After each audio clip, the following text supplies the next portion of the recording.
こんにちは。気楽にしてくれよ。こっちはこれといったこだわりなんてのはないからな。新しいやつらもいることだし、俺からアフマルのヒゲについて簡単に説明させてもらうよ。奴らはやり方を選ばず、自分の仲間たちを直接モラを巻き上げるターゲットにしてる。それも普通の傭兵団だけじゃない。同じ親王のレリクスに属する旅団も奴らに襲われる。凶暴で残酷な獣でさえ己の血肉と群れを守るのに、あいつらは全然気にしちゃいない。そう、傭兵から価値のあるものを奪ったら、奴らは他の旅団や闇市の商人にそれを転売する。一部のモラは食料や武器と交換され、すぐに次の暴力行為に使われる。ひどすぎるだろう。ああ、だから俺たちも気になってるところなんだ。奴らがこんなにモラを渇望してる理由は何なのかってことがな。この前筆財物を奪うというよりは内輪もめだな、あれは。待て。そうだ、被害者の中で親王のレリクスに属する旅団の比率が単にモラ目当てなら、相手は誰でもいいわけで、こんな風に明確な目標を狙う理由はないはずだ。でも内輪もめだと解釈だが、残念ながら奴らは口がとても硬くてね。これただアフマルのヒゲが活発に動いてたここ数年で、親王のレリクスの勢力はどんどんそがれていってるそうだ。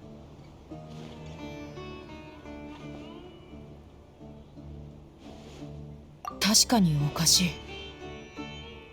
こっからの調査は私たちに任せろ。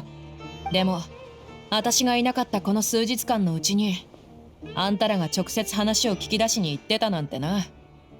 あまりにも危険すぎやしないか？まあ気にするな。これは君の親父さんの旅団だろ。俺たちは君よりも心配してるのさ。そう、それにあんたがしてきた危険なことの方がよっぽど多いだろう。あんたに比べれば俺たちのしたことなんか大したことじゃないって。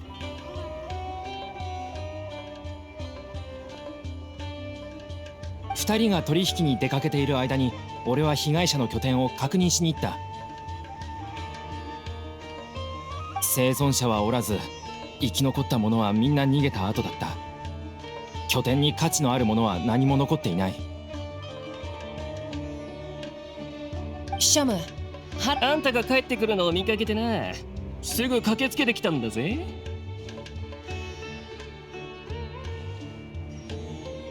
そっちの新しい友達は一見まだ未熟そうだけど、ただならぬオーラを感じる。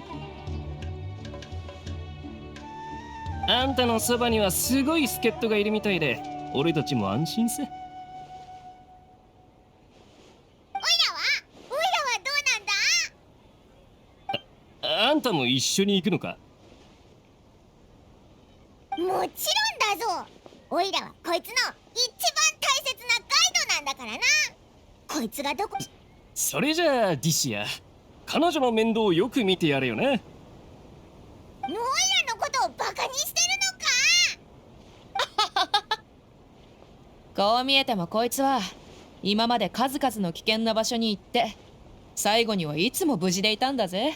たとえ偶然だったとしても、ここまで偶然が積み重なれば相当なもんだって言えるだろう。そうだったのか。俺としたことが見た目で人を判断してしまったな。そうだディシア、時間があったらお前のスケジュールを副団長に教えてやれ。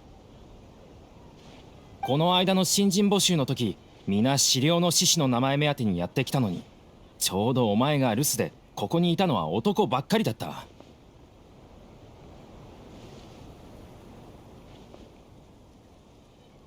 副団長はあちこち駆け回ったんだが、結果は芳しくなくて、残ってくれるやつはあまりいなかった。悪い悪い。またいい酒でも何本か持っていくよ。こないだは急いでたから、わざわざ帰ってくるのも面倒でさ。でもそいつらの選択は正しいと思うぜ。リシアがいなけりゃ確かにここは魅力的な場所じゃないもんな。副団長が何とかして何人かイケメンや美人さんを捕まえてきてくれたらよかったんだけど。よせよ。前に女性の傭兵を2人呼んできた時なんか、あんたらどいつもこいつも冬瓜みたいに座ったままで息もできなくなってただろう。本当に不気味な沈黙だったぜ。彼女たちは入団するつもりだ。こんなことがあったのか？あの時君はいなかっただと？こんな千載一遇のいい時。まあまあ分かったわ。いや、ごまかせると思うなよ。それにシャム、お前もだ。お前たちって傭兵の間にはもし切れるようなことがあればみんなそんなこと気にも留めないからすぐ過ぎ去っていく。だからあいつらと話してる時は私も手加減しないんだ。おい、あんたら聞いてるのか？まずは分かった。ありがとな。安心してくれ。 This should be the place. Let's find a spot to hide and bide our time.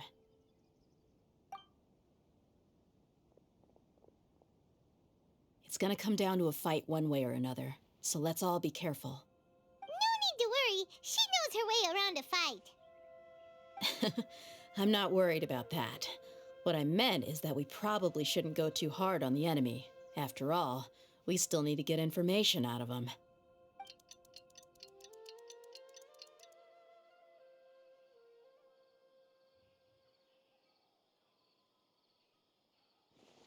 Ah, here they come. You ready?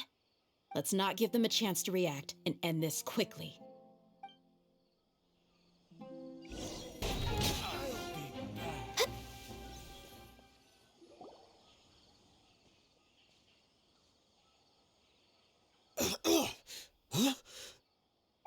You're the Flame Mane. Good. That saves me an introduction. All right, time for a little talk. Are you buddies with Dakana Lakmar now? Tell me, what are they after? You know the code of being a mercenary just like everyone else. The first rule is to never divulge key information about our employer. What makes you think I'd talk? That might have worked on an amateur, but I know you're just looking to protect your reputation. Think about it, though. What's your reputation worth if you won't have the other tools you need to succeed in this line of work?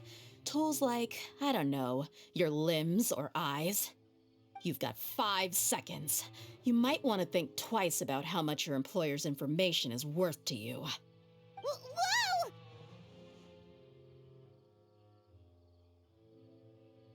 I'm not joking around. We can do this the easy way or the painful way. 2 seconds! I'll save you the trouble.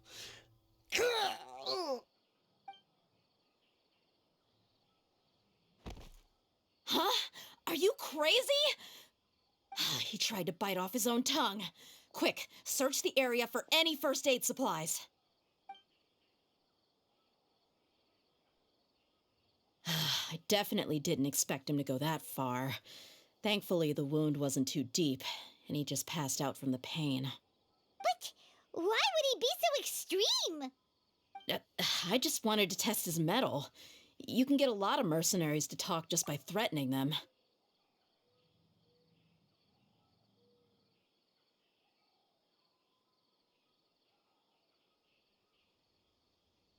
I didn't expect him to be willing to go through so much pain just to deny us some intel. Well, he's out cold for now. We could wait for him to wake up, but maybe it's not a good idea to interrogate him any further. What should we do? Yeah, don't worry about it. It'll be a waste of time to interrogate him again after that. He might just hurt himself again if we start asking. There are lots of goods around here. Let's search the area. Maybe we'll be able to find something. I'm really sorry.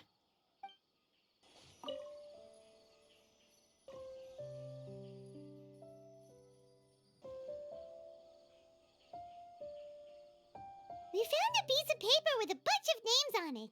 Maybe it's a record of something. Let me take a look. If this really is a merchant caravan, they should have a record of their transactions. Yep. I see an entry for Dakana Lakmar right here.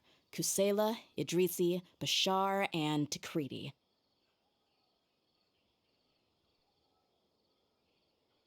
All familiar names. Dakan al-Akmar has been trading for a hefty supply of food, weapons, and medicine. It seems that in the past, they used to receive some canned knowledge as well.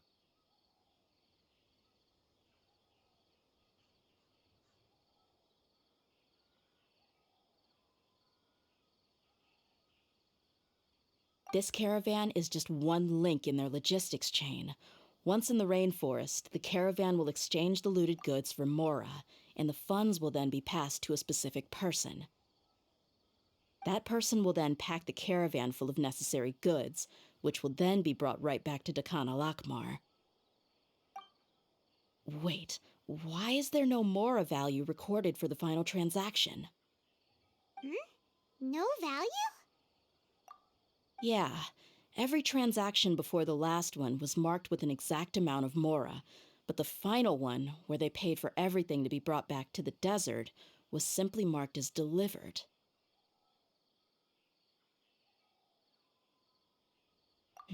Perhaps. But they couldn't have known how much they would make off selling the loot. Do they not care about profit margins at all?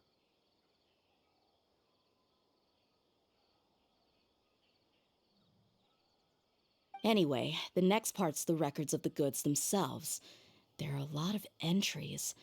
Everything was probably sourced from the rainforest.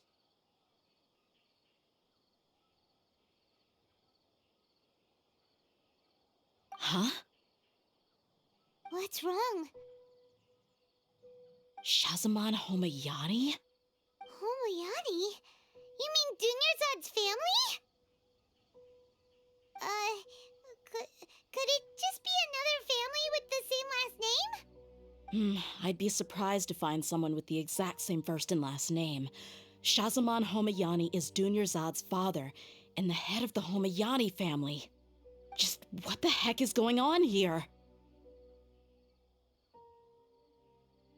I'm sorry, you're right. I'll consider what we found and not jump to conclusions just yet. But what this piece of paper confirms is that the Homayani family has been providing goods to Dakan al-Akmar. What if the Homayanis have been kept in the dark and don't know they've been trading with Dakan al-Akmar? That's a possibility, but if that was the case, why is this caravan specifically named Shahzaman as their person of contact? They could have just as easily bought goods such as food and medicine directly from Caravan Ribat or Port Ormos.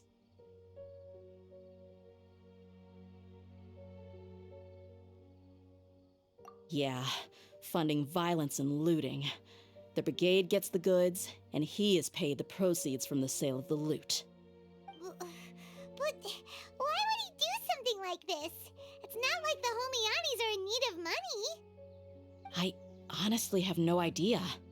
I've been to their estate many times, and I've never noticed anything suspicious. The only potentially large expenditure I could think of would be the treatment costs for Dunyarzad's Elazar. Maybe they borrowed a lot of Mora in the past, but that's still just a speculation. I don't think the master would stoop so low to make Mora. You're probably right. I know my lady's personality, and she wouldn't deliberately keep something like this from us. But what should we do now? All we found is just another mystery.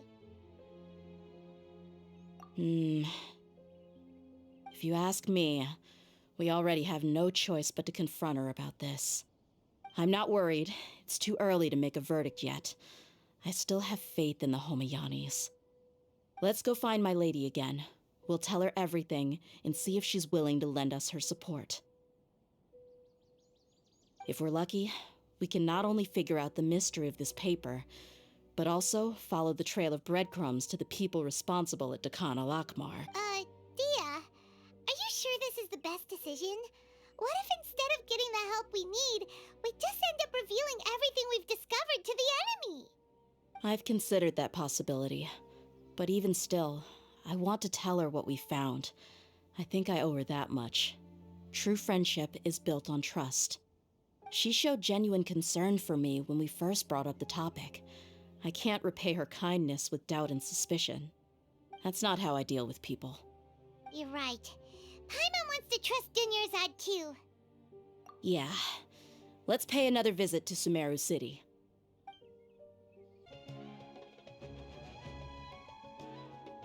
Oh, you're back a lot sooner than I expected.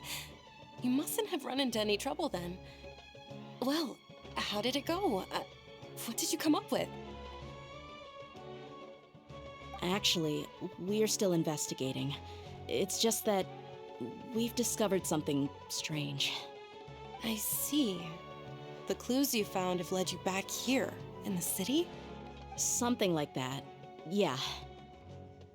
You all look a little dispirited. Whatever you found must not have been very encouraging after all. Why don't you discuss it with me? Maybe I'll be able to say something to cheer you up? It's okay, my lady.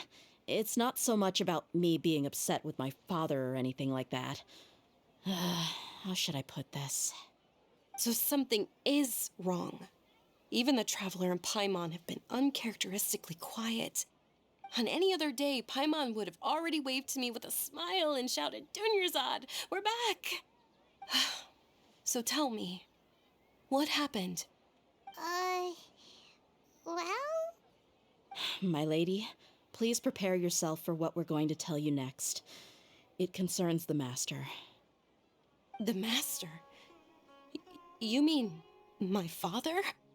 Okay, I understand. Don't worry about me. I'll listen as attentively as I can. My father has been supplying goods to Dakan al-Akmar? Yeah, it makes as little sense to us as it does to you. I've never doubted the Master's integrity, so I'm having a real hard time rationalizing how he could ever support an infamous brigade like them. Maybe he's not actually aware of the full story and just stumbled into the deal by accident.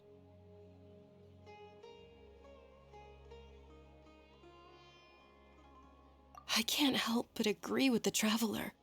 Huh? You mean you feel the same way, Dunyarzad? Thank you for sharing all this information with me. Since you've told me everything you know, I should also tell you about some doubts that I've been harboring for quite a while. In the past, I thought that my father hired a bodyguard for me so that I wouldn't run away and get lost. However, there are plenty of capable mercenaries in the Corps of 30. Why did my father go out of his way to hire Dehya? About that. Well, the Homayanis really needed bodyguards, so they reached out to the Blazing Beasts. Later, the Master told me that I was one of the best mercenaries he'd ever seen, and that I should stick around to become one of his bodyguards. He offered me a pile of mora, so I just signed on. Well, but that didn't really answer my question. Just think about it. Why did my father specifically reach out to the Blazing Beasts? Maybe the Corps of 30 just didn't have anyone available, or maybe someone recommended us. I've never given it too much thought. I think I get what you're saying. You'd think none of this was a coincidence. Precisely. At first glance, nothing seems strange or out of place. But there are many parts of the story that don't actually make any sense. If my father had always been in contact with Dakan al-Akmar, then it would make sense for him to bring Dehya into our house. You mean the goal all along was to get Dehya to be your bodyguard? No, that's too much of a stretch. I cut all ties with my father a long time ago. He has no control over my life anymore. But that still doesn't rule out the possibility that your father has still been trying to influence your life without you knowing. So, the Master was not likely an innocent victim in all of this? Sorry we put all this on you so suddenly, Dunyarzad. It's okay, Paimon. I should actually be thanking you. Regardless of his reasons, if my father has truly been funding a violent group of mercenaries, then it's my duty to bring him back to reason. But is that really the right thing to do? My father has committed many atrocities and deserves all the punishment that he has coming to him. I have zero sympathy for him. You may call me an ungrateful child, but my feelings will remain the same. However, the Homayani family has treated me with nothing but generosity and kindness. If we decide to investigate this further, we could end up implicating the entire Homayani family. I would be biting the hand that's fed me over all these years. Tia. It's all right, Dia. If anyone were to ask, you could always just say that I'm the one who instructed you to get to the bottom of this. You don't have to do that, my lady. I'm not conflicted because I'm afraid of taking responsibility. Besides, you're the one we should all be worried about right now. Hey, it's still too early to give up hope. What was the thing about friendship again? Right, yeah, trust! You said that yourself, Dia. Besides, there's no point on getting all riled up before we've confirmed all the facts.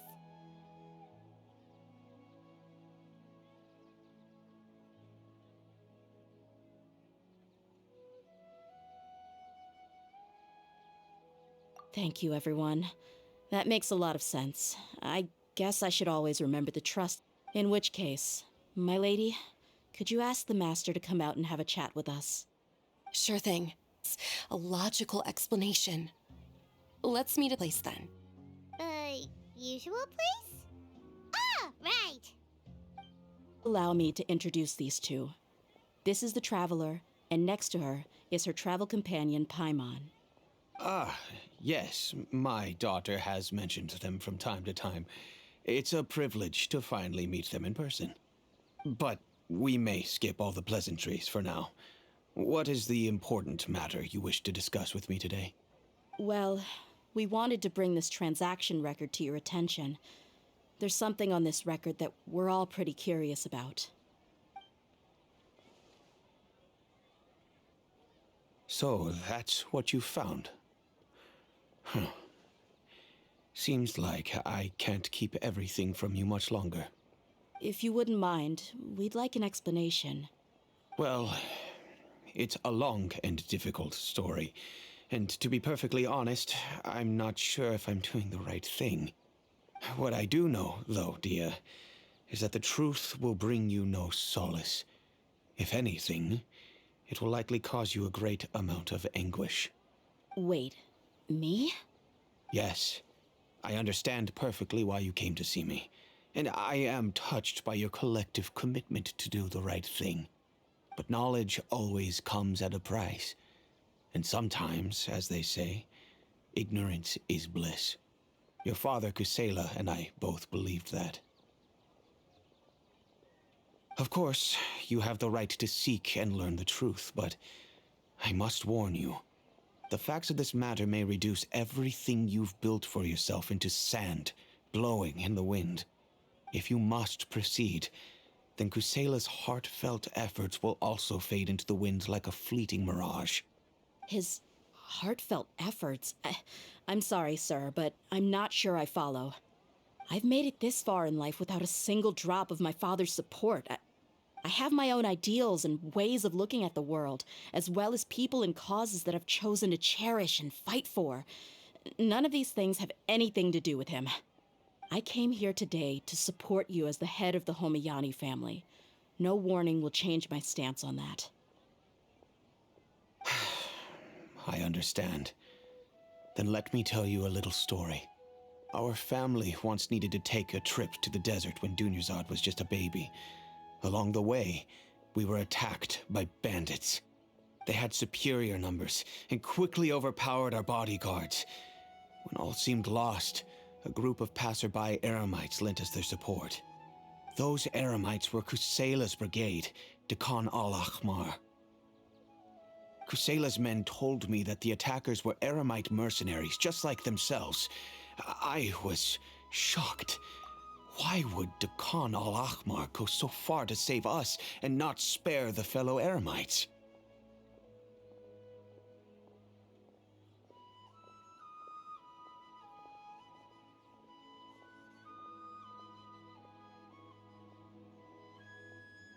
Kusela was grinning and walked over to play with baby Dunyarzad. She was startled by his unfamiliar face and nearly started crying.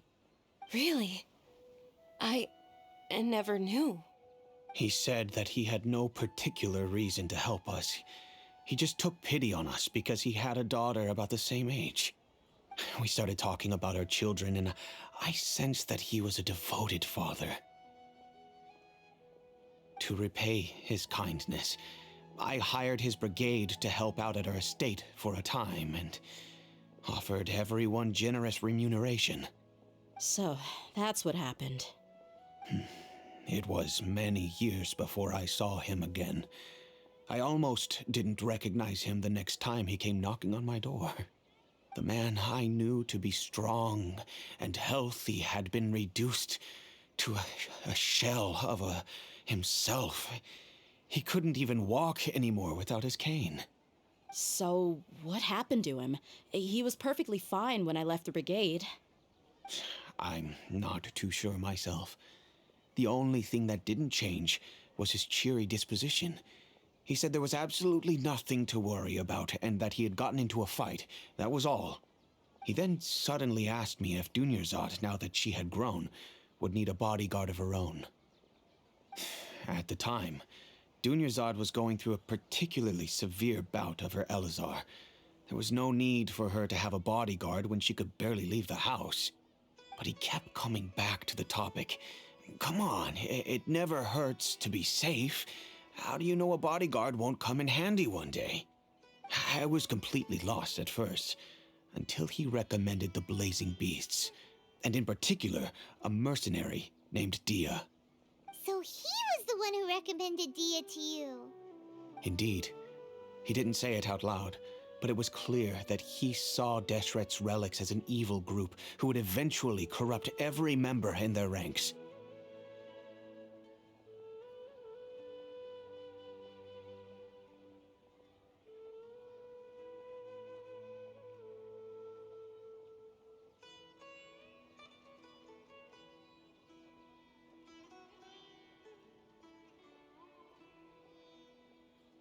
He was already beyond redemption, but he hoped that he would be able to detach his daughter from the vicious world of mercenary life.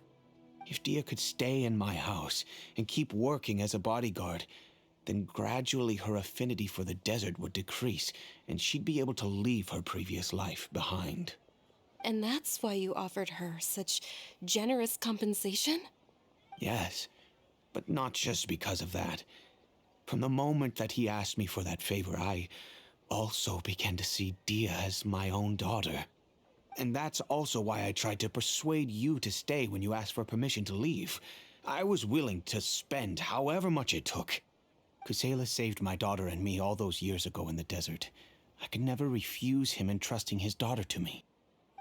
He was always like that, acting like he's oh so smart and self-righteous. Kusela said that he'd reimburse me for a portion of Dehya's fees. I refused to take any mora from him, but he'd always sent me funds anyway. Eventually, I just accepted them as a token of his gratitude. And that went on for a while until I received another letter from him a few years ago. The letter contained a request to help him buy food, weapons, medicine, and even explosive materials. Wait! Isn't that around the time that Dekana Al-Akhmar started becoming more aggressive? That's right. When I started to hear some nasty rumors, I became wary. I wanted to meet him face to face to discuss things. But by then, he was no longer receptive to my requests to talk. If I had to guess, it's probably because he doesn't want to put Dehya at risk. That thought occurred to me as well. I figured that he probably came to me for help because he had nobody else to turn to. After some deliberation, I decided to send him some food and medicine. I turned down all his requests for explosives and weaponry. I am aware that even such a reduced gesture of support could lead to others coming to harm, but I could not simply reject his plea for help. In the end, it probably was the wrong decision. I plugged my ears to the rumors and just chose a solution that made me feel least guilty about myself. If you can, please tell me where he is now. None of the things he's doing right now make any sense if he's just trying to keep me from getting tangled up in his world. If all he wants to do is steer clear of me, then maybe he shouldn't have brought me into this world in the first place. Oh no. Dehya, please don't feel that way. I'm just angry because I can't wrap my head around any of his actions.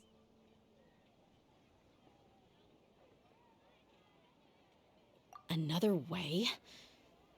I don't know. I knew him, and he was nothing more than a childish brute. I can't understand what's going through his head. But I guess you do have a point. We haven't uncovered the whole truth yet. We still need to figure out his exact actions and reasoning for these last few years. I'll do my best to help. Of course, anything between the two of you would need to be resolved between you and him alone. Outside of supplying his brigade with some goods, I tried my best to avoid getting involved any further with him. However, there's a man on the list named Jawed. He used to be a mercenary in the desert and is now a member of the Corps of 30. He's responsible for supplying weapons and liaising with the Dekhan al-Akhmar's merchant caravan. I think he should know Kusela's whereabouts. I've heard that he likes to have a few drinks alone and enjoy the cool wind at night outside the tavern. Maybe you'll be able to find him there. And be with my father here. To be honest, I'm still a little dazed and haven't finished processing everything quite yet. My father has indeed done something wrong, but if I think about it, I'm also not sure if there was a right way to handle this problem. I feel like our only course of action is to turn everything we know over to the Corps of 30 and let them render judgment.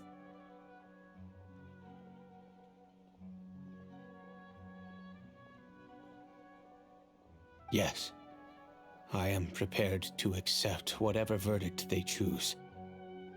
It's time to face my mistakes. That's the good stuff. Nothing tastes better. Huh? Who are you guys? I know what you've been up to. Smuggling weapons to violent brigades in the desert while working for the Corps? Pretty bold, if you ask me.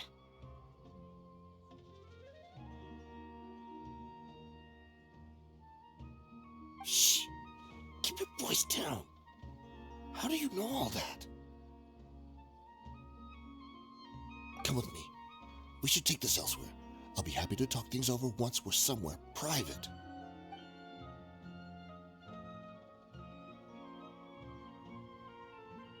This place should do. All right, back to my question. How did you all know about me? Don't worry about that for now. You know what kind of punishment you'll face once we report you to the Corps, I assume. Wait, there's no need to jump the gun. Let's talk this out. What are your terms?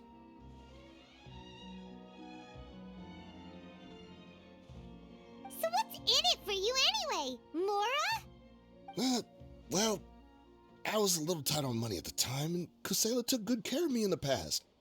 I weighed it in my mind, and I couldn't find a reason to turn the opportunity down. I wouldn't only be helping my benefactor, but I could also make some quick Mora. Let me tell you how it is. We're investigating Dekhan al-Akhmar, and we're gonna put an end to their operations.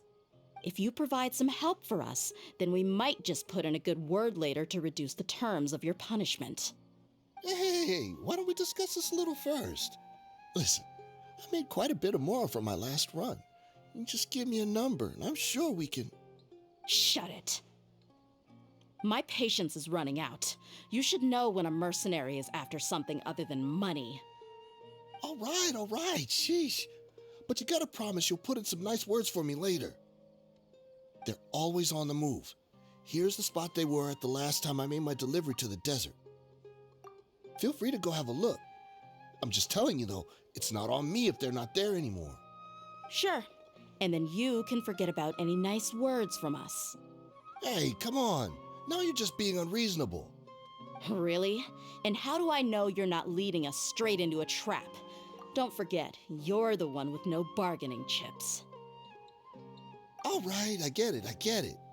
Why don't you go take a look, and if they're not there anymore, I'll try to figure out something else for y'all. Now that's more like it. Let's move.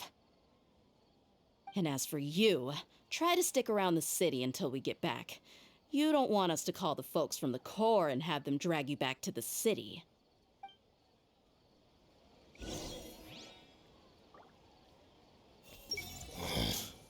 Just my luck. How did I get caught by her of all people? Seems like we're in luck. That should be their camp right up ahead. Let's go. We'll finally get to the bottom of this ourselves. I'm here to see Kusela. Tell him to get out here. Oh, she's so strong. Enough fighting.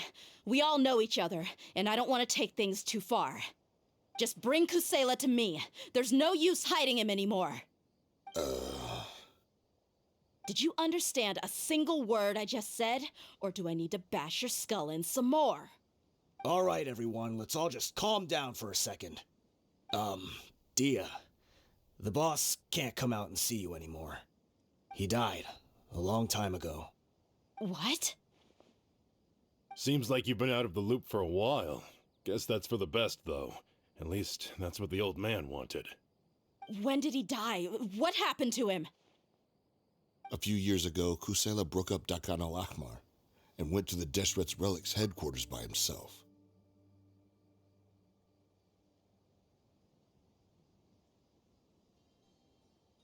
So is that when you guys started acting up?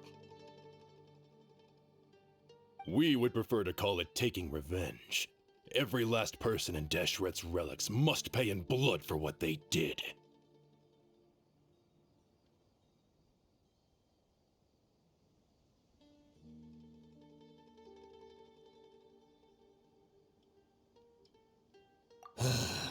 Let me start from the beginning. Dehya, do you know how the head of the relics maintained order internally? Overwhelming strength and unquestionable authority? Those were a part of it, yes. But just those on their own weren't enough. They had another tool at their disposal. They called it a person's record. Regardless of whether they joined by their own will or were coerced, every person in Deshret's relics were forced to leave a record of themselves at headquarters.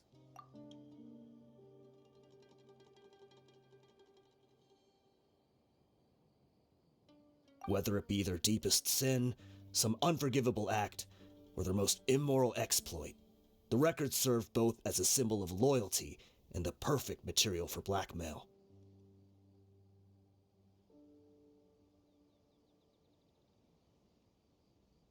That's precisely it. Every one of us have a record. Me, Bashar, Tikriti, and all the boys who grew up with Dehya and ended up joining our ranks. But you, Dehya, you were never asked to provide a record, were you? I never even knew this was a requirement. You were probably the only person in all of Deshret's relics who didn't know about it. Ever since you were born, Boss had been trying to shield you from this organization's sinister rules. Not only that, but he also banned all of us from committing any nefarious acts. He said he'd take care of the dues we had to pay regularly to headquarters. But in the end, he was just an ordinary person. What could he do? He was forced to go to headquarters again and again to account for missed dues and incomplete records. He'd come up with all kinds of excuses and get beaten up as a result.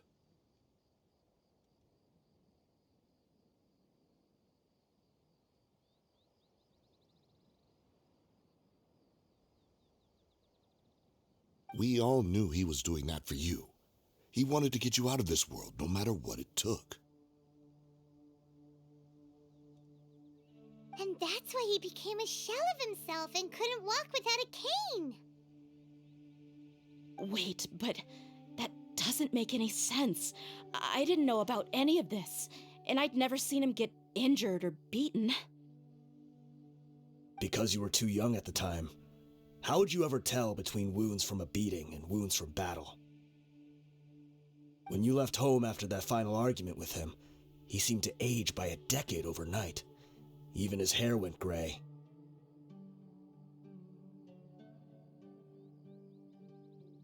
So, even the blazing beasts were... Yep. It was all his doing. Had he not arranged them to come to you, you probably would have been reduced to a pulp before you ever left the desert. A few years ago, Boss said he needed to make another trip to headquarters. He was already pretty weak then, and we all assumed he was going to get beaten again.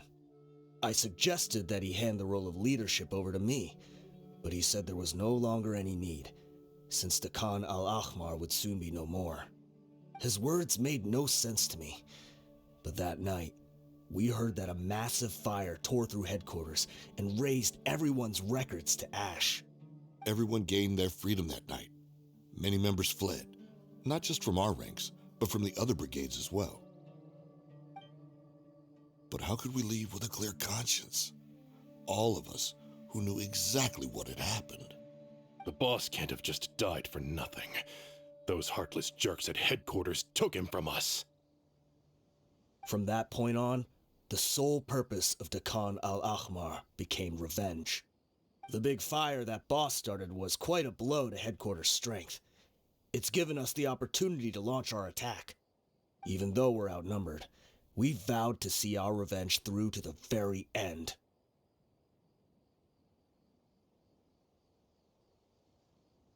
There were people from headquarters who changed their names and went into hiding. Some fled to other brigades, and others escaped to the rainforest. But we won't let any of them escape our wrath. They'll all pay for what they've done. We've suffered plenty of losses as well. To keep going, we need an enormous amount of supplies, from food and medicine to weaponry and explosives. All we can do is exchange our loot from Mora, and then use that to get supplies. We forged Boss's handwriting and sent out many letters to his former friends. Thankfully, many people were willing to come to our aid. We were also able to attract many mercenaries who shared our goal. We've endured unspeakable pain to win many impossible battles. Deshret's relics have become weaker and weaker, and now we finally have an opportunity to directly strike their headquarters. Paimon doesn't know what to say anymore.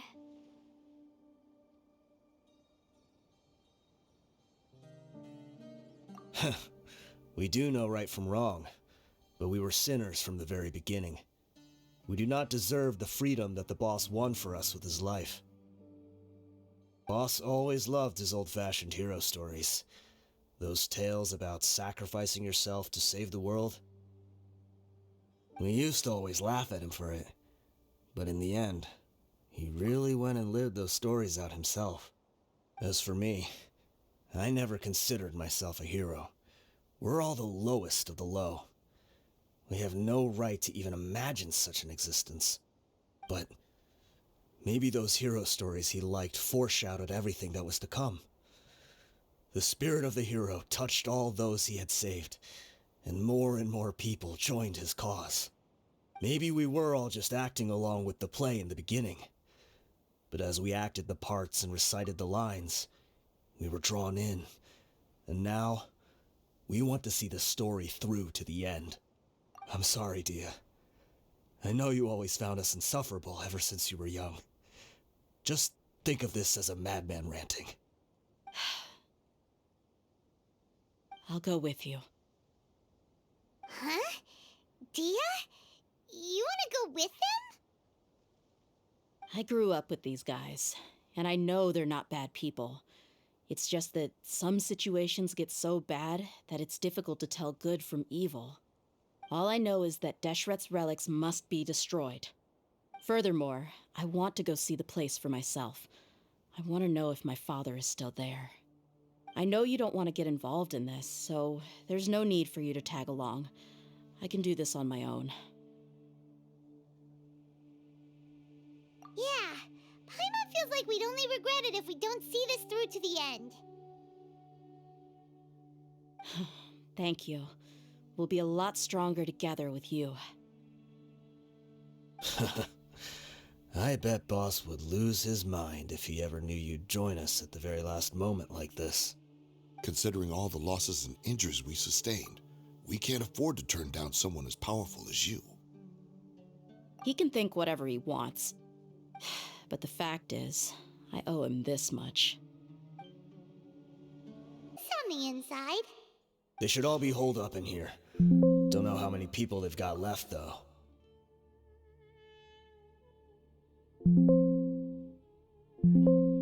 Who cares? We'll round up all of them. Still, we should be careful. Even if they've only got one shot left, it could still take us out. Yeah, we'll know what they're really capable of once we've landed some hits on them. Deshret's relics may have been a force to be reckoned with before, but their name means nothing now. Yeah, they don't stand a chance with you here. I'll take the lead. I've been here once before. This way, follow me. We're almost there. Wait!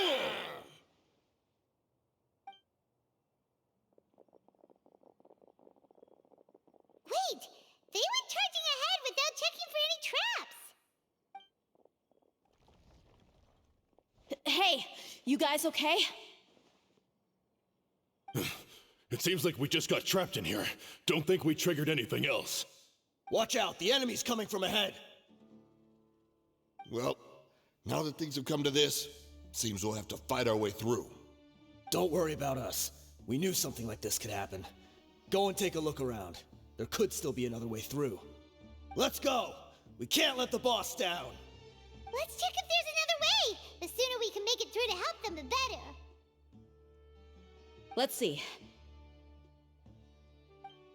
I think I see a way through over there, but it's being blocked by something.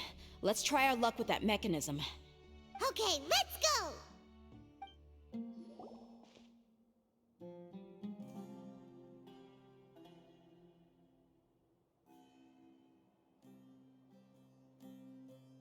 I wasn't expecting anyone to make it through from the other side. But as a desert dweller, I suppose we should be used to our folks defying all expectations. Don't waste your breath. You have nowhere to run. Run? Had I wanted to run, I would have fled 1,000 times already. I witnessed the golden age of Deshret's relics. Even if I could leave this place behind, all that awaits me now are endless days of humiliation and ruin. Even now, my brothers and I still believe in one thing. The greatest should never live to remember their fall. So you want to go out in a blaze of glory? Let us draw our weapons! We will show them the true power King Deshret bestowed upon his followers. They are but two, while we hold within ourselves the entirety of the relic's glory. Wait! The commander has finally fallen. But they're still coming at us! This place is like a gladiator's ring. They just keep coming no matter how many we beat! Yes, keep fighting! There's no need to fear, and no need to back down! This is our last stand! When the next wave comes, try to draw away their attacks. I'm going to see if I can take out that high platform.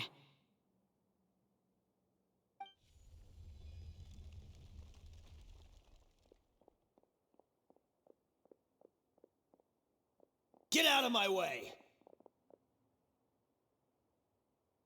Come and face me, Michel! Ugh, so they've broken through the front as well. Apologies, Lord Michal. They fight like absolute madmen. No matter how much we throw at them, they just keep coming for more.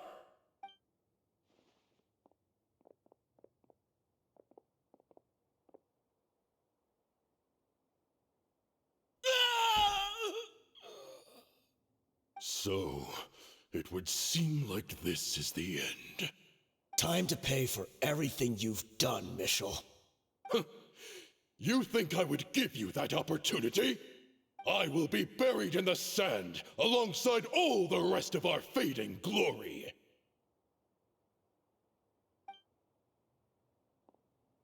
Hey, wait!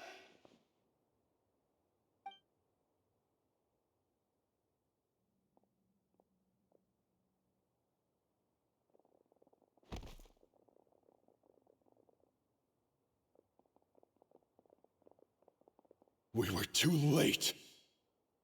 It's over. There's no more need to fight. But if you're still going to cling on to your so-called mercenary's pride, then I'll give you all a good beating as well.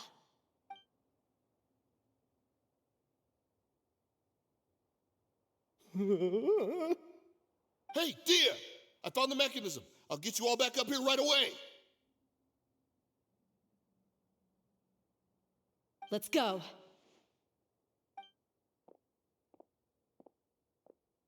Who are you filthy rats? And why are you always pestering us? You call yourself a member of the infamous Deshret's relics, and you still can't even tell who's made it all the way to your headquarters? Who knows what intent a bunch of rats may have? We try to catch a couple, and you all just show up on the other side instead. How are we supposed to figure out what you're after? Hey, have you ever heard of a man by the name of Kusela? Why would I know? It's not like I'm in charge or anything. This is your last chance to talk. Hey, I said I don't know anything. I'm just an average member here. I'm telling the truth. If you're here to find someone, why don't you look through the records yourselves? Who can remember every name and face with so many people coming in and out every day? The irony. His life became a light for so many, yet to others, it wasn't even worth remembering. Where's the records room? Answer me! It's right over there. All the files are in there. You can go through them as much as you want. It's not like any of them still matter anyway. I mean the old records room. The old records room? You mean the one that got burned down? Kusela. Ah, yeah, I remember him now. The guy who could hardly walk. Watch your mouth. That's our boss you're talking about. He was definitely faking it. We all let our guard down as soon as we saw him come hobbling in. But in the short time it supposedly took him to take a dump, he'd already gotten away and started a fire in the records room. He couldn't have possibly outrun us if he wasn't a fraud. And after that, Deshret's relics fell into complete disarray. Stop wasting our time. Every one of us here is perfectly aware of what he had done. Tell me, where is the old records room? It's just over there. Go see it for yourself if it means that much to you. There's nothing left in there but ashes. No human could ever survive that kind of inferno. Bashar, Tikriti, let's go. We'll leave the others here to guard these guys. Spare them no mercy if they try anything.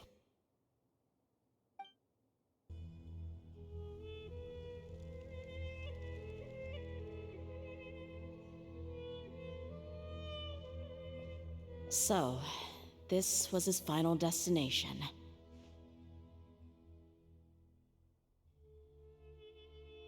How did he do it? Getting past all the guards with a limp and sneaking in here to start a fire? If he was nimble enough to do that, then he must have been able to get out of here after starting the fire, right? Dehya. I'm sorry. I know it's just wishful thinking. Let's look around. Maybe we can find something that's been left behind.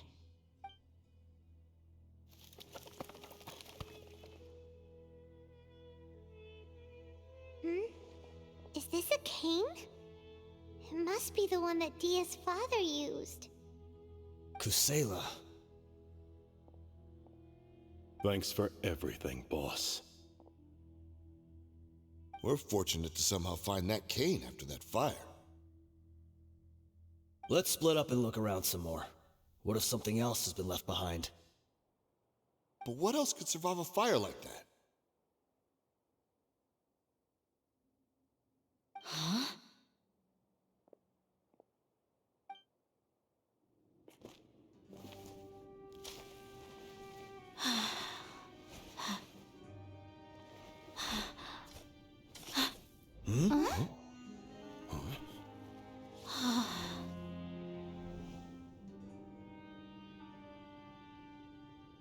Thought so. Wait! Isn't that the toy sword you played with as a child?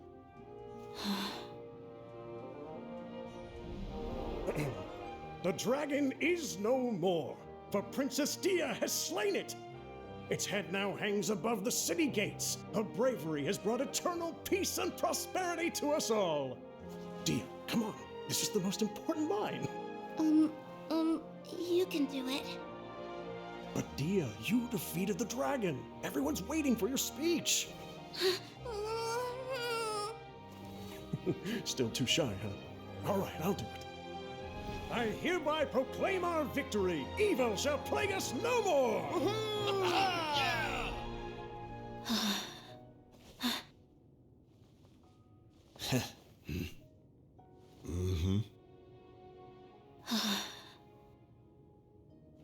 I hereby proclaim our victory. Evil shall plague us no more, Dad.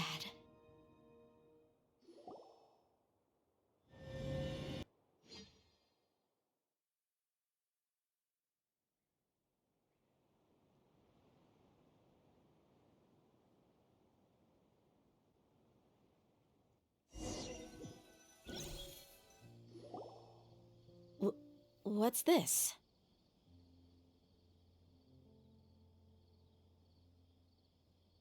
Don't you remember? You asked Paimon what she would do if she were to wake up tomorrow with loads of money. And Paimon said that she would get boatloads of tasty snacks. You looked super confused at the time, but said it was an adorable thing to say. These opportunities don't come by often. So today, Paimon's gonna treat you to a special crash course on Paimon's life philosophy.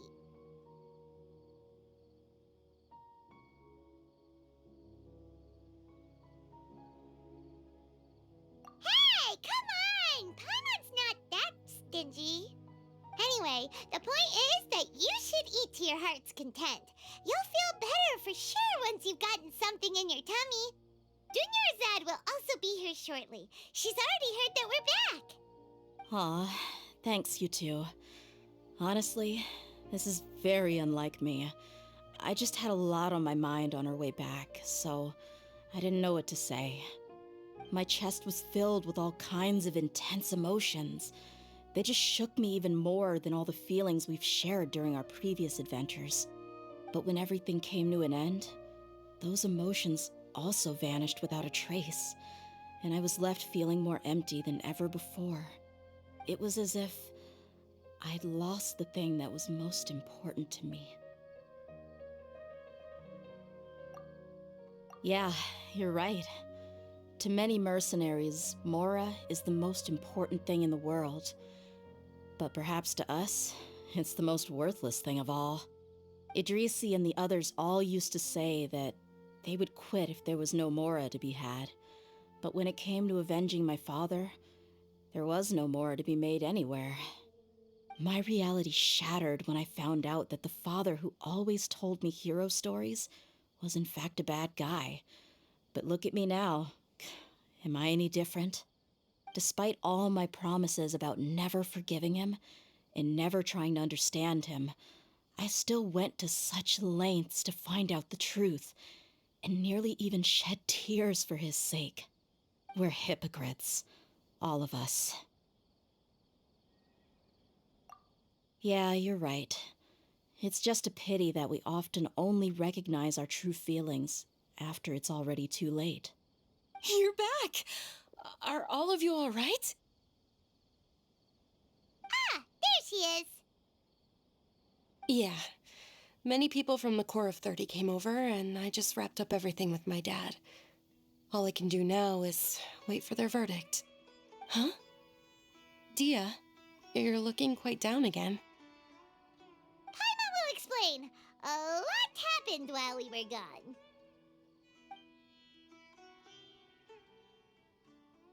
I'm sorry. I really should have controlled my emotions better. I just... It's all right, my lady.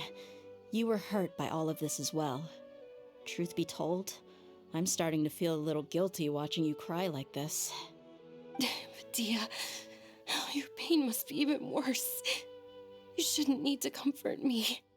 Hey, don't worry about me. If anything, this whole thing has finally shown me the difference between illusion and reality.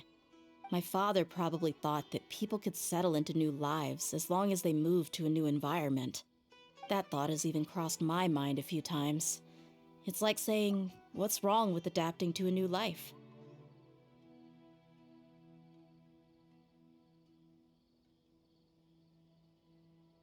However, there was always something deep within my mind that refused to accept it. This impulse brought me great turmoil, and even made me feel ashamed for turning my back on your father's kindness.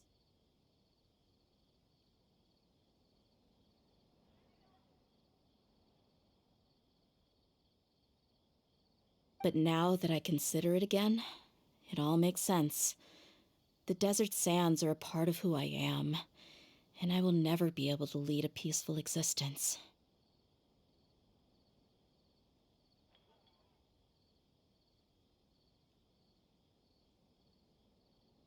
I understand how you feel. That doesn't mean I won't be making any changes to my life, though.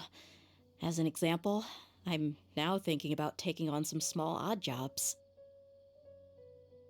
It's just like Idrisi said. I also want to catch up to my father and become a character in his play. Even if the ending of the story may be childish and ridiculous, it won't really matter. Isn't that neat, though? Oh, you'll be a whole new kind of mercenary, one that's not out for Mora. Why don't we go for a change of scenery once we finish eating?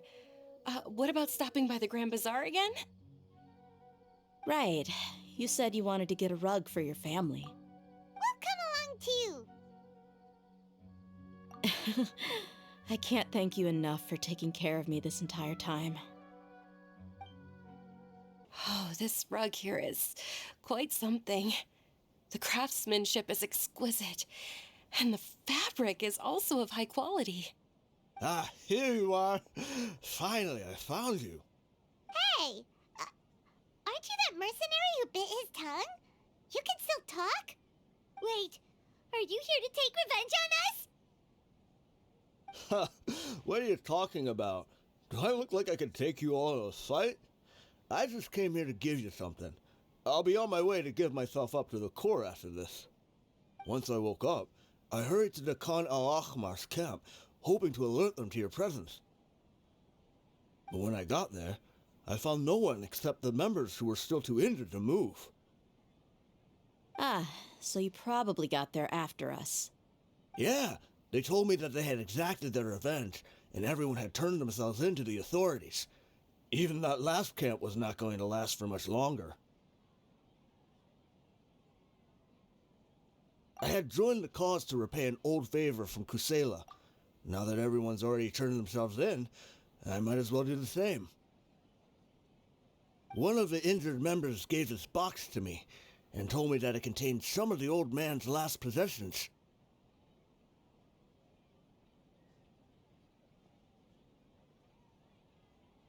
Everything left in the camp will get confiscated, so I figured I should get this to you before the Corps could get their hands on it. Thank you. No worries. We are all just living our own truths. There's no need to comment or judge anyone for it.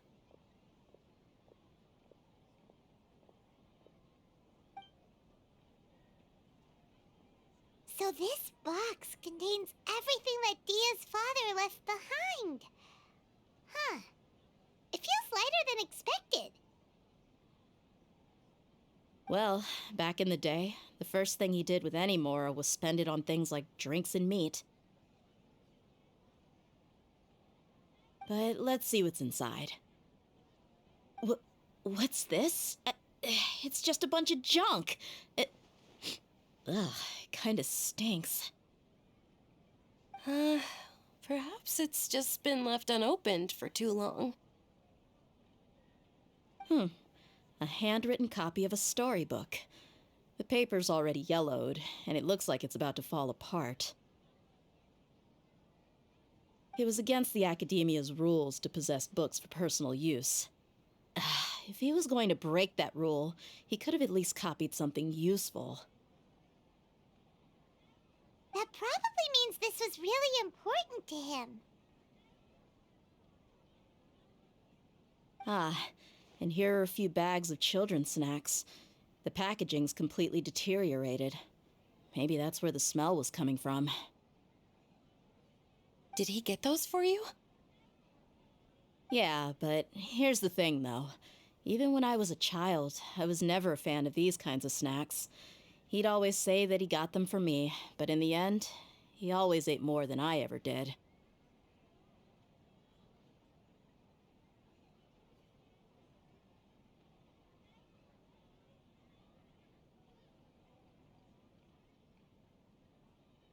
Who even leaves snacks in a box like this anyway?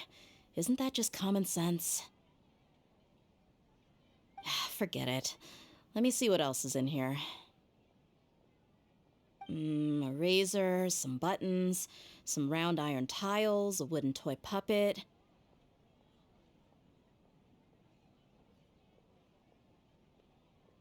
A wool scarf, which from the looks of it probably belonged to a woman, and a hair clip? Why are these things here? I'm suddenly feeling a little scared. I'm sorry, my lady, but this is just the kind of man he was. He probably saw this box as some kind of personal trash heap and dumped any and everything in there. One, no, two empty liquor bottles. Tell me, you guys, are these the kinds of things that a normal person would leave behind? Huh?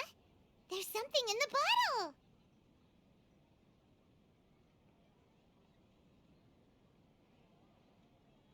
Oh, you're right. All right, I got it out. It seems to be a piece of paper with some writing on it. The bottom part's all damaged from moisture, though. Let's hope the writing didn't smudge. I was suddenly seized with an urge to write a letter after finishing this bottle. I just folded it up and left it in the bottle, though. If I end up forgetting about it, it won't really matter. To Dehya. It's a letter for me? It's all right. I'll just read it out. If he went to the trouble of writing a letter, there must have been some important things that he wanted to say. Or at least record down. My condition's becoming worse and worse. Can't even walk without a cane anymore, much less go out and have fun. Guess I don't have many days left. If you're reading this letter, then I suppose I'm already long gone. You were adorable as a baby. Everyone loved you. And regardless of whether you were crying or laughing, everyone enjoyed having you in the group. But once you grew a bit older, you were no longer nearly as happy or cute. It's probably the guy's fault. Can you believe this guy? He can point the finger at himself. Anyway, back to the point. To summarize, I'm writing this so you would know not to feel sad for me, even if you end up finding out the truth. The reason being that I was never your father to begin with. Wait, what? Surely, he must be joking, right? I don't know. I was quite formidable when I was young, and 100 times cooler than some so-called flame main. Really felt like the whole world was under my feet. With just a teeny tiny bit of effort, I felt I could rule over the entire desert. But as fate would have it, I went out into the desert for a drink one day and discovered a baby in the sands. It was you. You were just lying there, small and helpless. You were so tiny that if the wind blew for just a little while longer, you would have been buried forever. But your cries were so loud they made my head hurt. Now that I think of it, you really were a bundle of energy. Sounds like he's serious. I told Idrisi and the others that I had slipped up with a woman while out and about. None of them even doubted me. I'm sorry that I had to lie to them for so long, but I really had no other choice. I was their most esteemed leader, after all. It's not like I could just tell them that I suddenly wanted to play at being a father. At this rate, I'll puke up all the liquor I just drank from this bottle.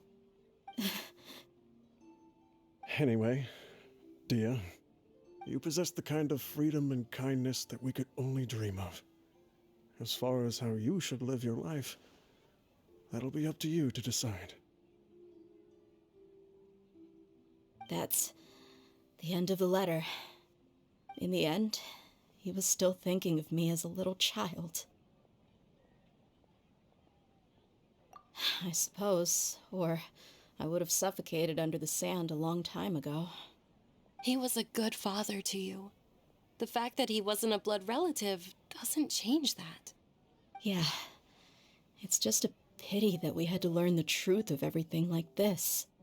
Do you already have some ideas about the decision that he wanted you to make? I do. If he first found me alone in the sands, then I want to try my hand at finding the person who abandoned me. I just have one wish: to tell them a story. That there once existed a childish and foolish jerk with a heart of gold. And that only under his care was I able to grow and mature into the person I am today. If you end up finding any leads, can you share them with us? We go on adventures all the time. Maybe we'll be able to find some information for you. Sure, I appreciate it. I wasn't expecting you to be so enthusiastic.